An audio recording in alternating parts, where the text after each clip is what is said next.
ما dhici karto aniga qof aan ogolaad ma jirto wax in la duubo midaas ma yeelaayo maanta shaqo wanaagsan ayaad ii qabatay hawsha ii qabatay dadku waaweyn hataa ma qaban karaan warqadan saxiix 4 bilood ka hor ayaan joojiyay filinkaas inaan maalgeliyo marka ma dhamaystirmi karo filinkaas iska daa dadkaas wax walba aan sameeynayn waxaan u sameeynaa walaalkayga qaaligayga dartiisa laakiin waxaan rabi lahaa wajigooda sidoo noqonaya inaan arko iyo dhibaatada ka muuqanayso ficnaa leedaa markaas sidaa noqonayaan inaan si fiican u daawado hadda ayaad arki kartaa wajigayga laakiin maanta maahan adiga waxaad idhahdaa aqoon ayaan kuu leeyahay laakiin waxaa loo baahnaa inaad i weydiiso sababtaan halkaan u imaaday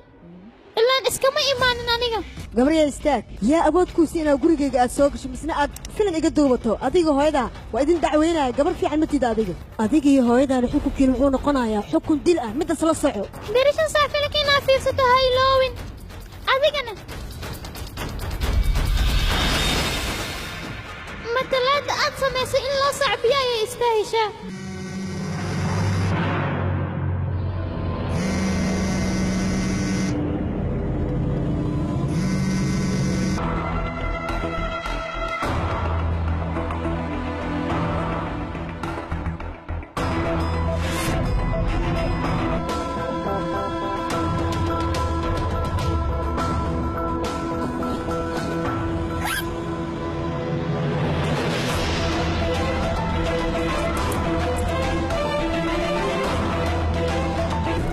haddaan arkayaa filinka sida loo soo saari doono